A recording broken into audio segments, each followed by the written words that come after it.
Hello, my name is Renaya Eddy, and for my presentation, I'll be going over microbiome-based therapies and interventions. I chose this topic because I thought it was a good tie-in between my major of regenerative bioscience and the learning objectives of the class. So, what is microbiome-based therapy? So this involves the usage of prebiotics, probiotics, dieting, and fecal microbiota transplantation, or FMT, to promote health and treat diseases. This is a new approach to healthcare that offers a more personalized and targeted approach to the prevention, diagnosis, and treatment of a range of diseases.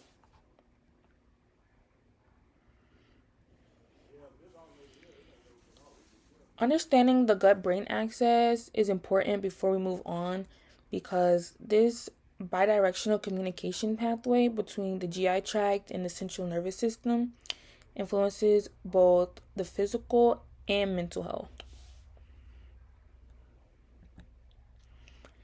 Dysbiosis, which is an imbalance in bacterial composition or changes in bacterial metabolic activities, is associated with various health conditions, including gastrointestinal disorders, metabolic disorders, autoimmune diseases, and neurological and mental health disorders.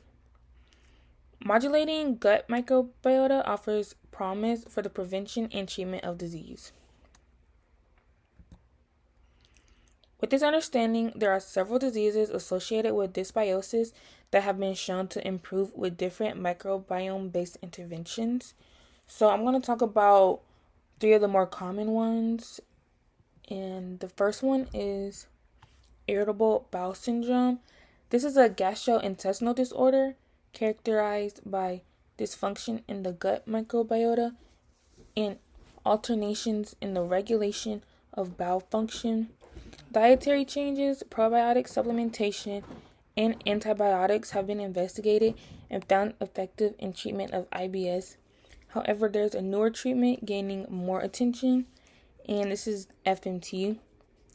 The goal of FMT is to restore dysfunction by placing fecal material from a healthy donor into the gut of a receiver. Research reported that at 20 to 28 weeks after FMT, the changes in the gut microbiota were similar between IBS patients and donors. The second disease is Alzheimer's, which is a neurological disorder that can also be associated with changes in gut microbes. Dysbiosis can impair the function of the blood-brain barrier, which could promote neuronal damage, causing further cognitive impairment. Again, dietary changes, probiotic supplementation, and FMT were shown to improve prognosis. For FMT, researchers noted that in order to maximize treatment benefits, both the specificity of the gut microbiota modifying products and the host indigenous intestinal microbiome should be taken into account in future studies. There's another study that focused on the benefit of intermittent fasting, which demonstrates increased longevity and reduced risk in the severity of Alzheimer's, because prior knowledge showed that we have evolved to exhibit enhanced brain function and increased resistance to injury during those energy deficits in order to promote survival.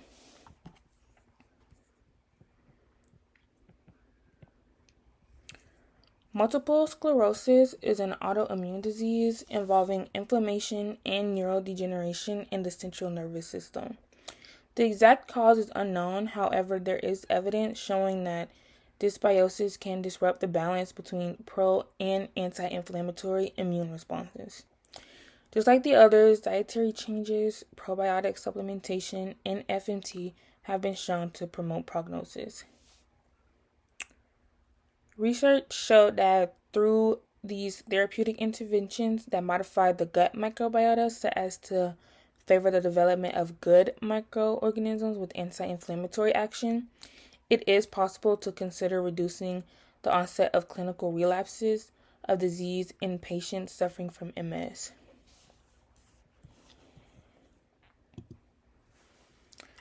The main point is that the promotion and maintenance of a healthy gut microbiota has significant potential in reducing the risk of chronic diseases. So it's important to maintain that diverse and balanced gut microbial community in host health and regulating nutrient metabolism.